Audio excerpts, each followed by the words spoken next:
Hello Technolovers, pada bulan Maret 2022 lalu, dunia dikejutkan dengan kabar Rusia telah menginvasi Ukraina. Konflik antara kedua negara ini bisa berpotensi terjadinya Perang Dunia Ketiga, atau berakhir menjadi konflik beku seperti Korea Selatan dan Korea Utara. Rangkaian serangan rudal Rusia telah menghancurkan berbagai kota dan desa di seantero Ukraina.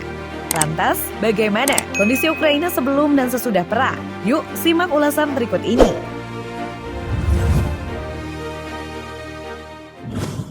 Dilansir dari liputan6.com, konflik Rusia dan Ukraina diketahui bermula lantaran Ukraina menyatakan keinginan bergabung dengan Organisasi Pertahanan Militer Atlantik Utara, atau biasa disebut NATO. Pernyataan tersebut mengusik Presiden Vladimir Putin yang membuat satu dunia ikut turun tangan. Makin memanas, Rusia kembali meluncurkan serangan rudal ke Ukraina, sehingga menyebabkan kerusakan parah di sejumlah kota di Ukraina, termasuk Kyiv, Odessa, Kharkiv, dan Mariupol. Selain rumah, warga sipil, pusat perbelanjaan hingga mal di Ukraina juga sudah hancur total akibat serangan tersebut. Tentunya dapat kita bayangkan bagaimana kondisi masyarakat sipil di tengah memanasnya konflik Rusia dan Ukraina. Dari kejadian ini memberikan gambaran jika konflik dua negara memberikan dampak yang sangat luar biasa.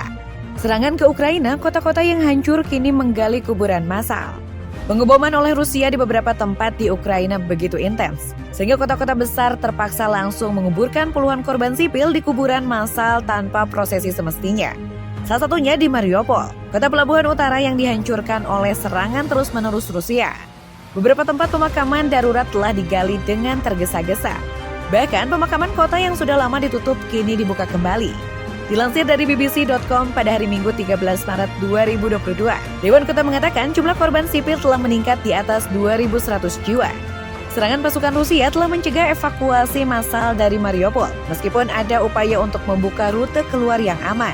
Sekitar 600 km ke barat laut ibu kota Kyiv terdapat kuburan massal digali di dekat sebuah gereja di kota Bucha, di mana pada kuburan massal diisi 60 mayat. Kemudian di bagian utara Ukraina, yaitu kota Kharkiv, Chernihiv, dan Sami dikelilingi oleh pasukan Rusia dan terjadinya penembakan tanpa henti hingga menewaskan warga sipil. Jadi warga sipil yang tewas dalam pengeboman oleh Rusia di Chernihiv dimakamkan di parit.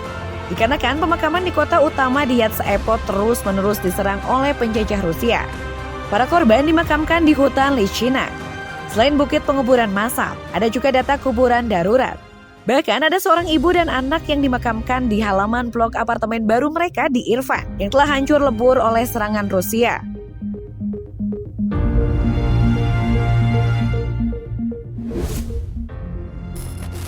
Kerusakan sebelum dan sesudah perang.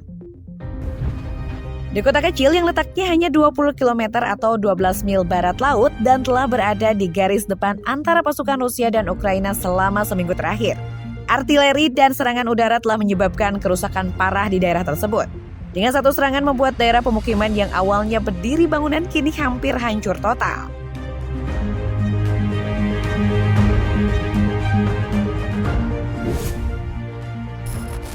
Kota Kharkiv. Kota Kharkiv merupakan pusat untuk suatu budaya, ilmiah, pendidikan, transportasi, serta industri pertama yang ada di negara Ukraina. Tak hanya itu, Katedral Annunciation dan Dormition juga termasuk ke dalam bagian penting yang ada di kota ini. Dengan begitu, Kharkiv dikenal sebagai kota dan munisipalitas terbesar kedua yang ada di Ukraina. Pada tahun 2021 lalu, terdapat 1.433.886 populasi yang ada di dalamnya. Namun Kharkiv, kota terbesar kedua di Ukraina ini, telah menjadi fokus pemboman udara oleh Rusia selama beberapa hari dan sekarang pusat kota ini telah rusak parah. Para pejabat Ukraina mengatakan bahwa pemukiman di daerah lain di kota telah dihantam penembakan membabi buta pada 2 Maret 2022 lalu.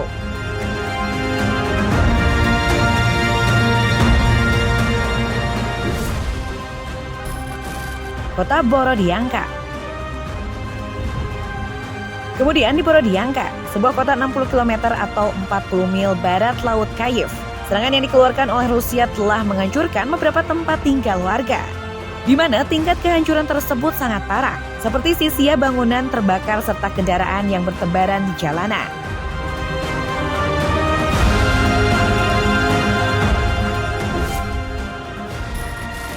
Kota Chernihiv. Chernihiv, sebuah kota 120 km atau 75 mil di timur laut Kyiv. juga menghadapi penembakan berat oleh pasukan Rusia menyerang dari arah udara. Dilansir dari Kompas.com, lebih dari 30 orang tewas pada 3 Maret 2022. Akibat penyerangan tersebut di daerah pemukiman kota termasuk sekolah dan gedung apartemen bertingkat tinggi. Dapat dilihat gambar satelit dari desa terdekat Rivnopilya yang terletak tepat di sebelah utara Chernihiv, menunjukkan kawah di tanah dan asap mengepul dari rumah yang terbakar setelah serangan rudal oleh pasukan Rusia. Saat ini bangunan-bangunan tersebut rusak parah.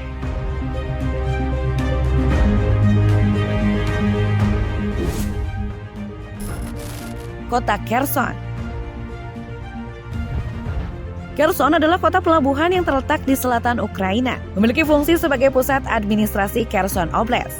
Tempat ini sendiri adalah rumah untuk industri pembuatan kapal besar dan menjadi pusat ekonomi regional. Di tahun 2021, kota ini memiliki populasi sekitar 283.649 jiwa. Namun sayangnya sejak Maret 2022, kota ini berhasil diduduki oleh pasukan Rusia. Lalu pada tanggal 25 Mei 2022, pemerintah Ukraina juga memperkirakan bahwa terdapat 45% penduduknya telah meninggalkan kota tersebut. Dan Kherson sendiri telah menjadi pusat serangan balik dari selatan Ukraina di tahun 2022 ini.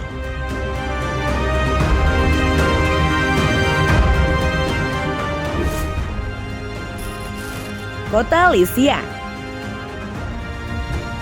Kota di Ukraina selanjutnya yang mendapat serangan dari Rusia adalah Lysychansk. Kota ini juga terletak di sebelah kanan Sungai Donetsk, yang menjadi salah satu pusat perkotaan di negara Ukraina. Diketahui jumlah populasinya di tahun 2009 sekitar 353.000 jiwa. Selama invasi Rusia ke Ukraina di tahun 2022 ini, kota Lysychansk mendapat serangan berat dari militer Rusia. Beberapa serangan ini terjadi pada akhir Maret di tahun 2022, sehingga menghancurkan puluhan bangunan yang berakibat kepada korban sipil.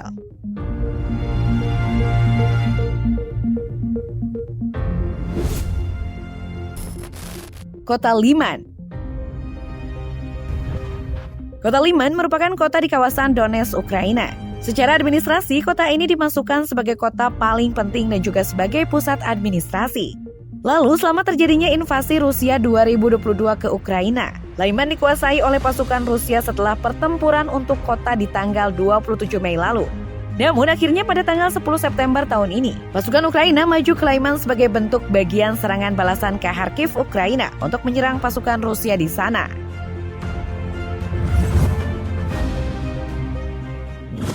Wah, Ukraina benar-benar hancur ya, Teknolovers.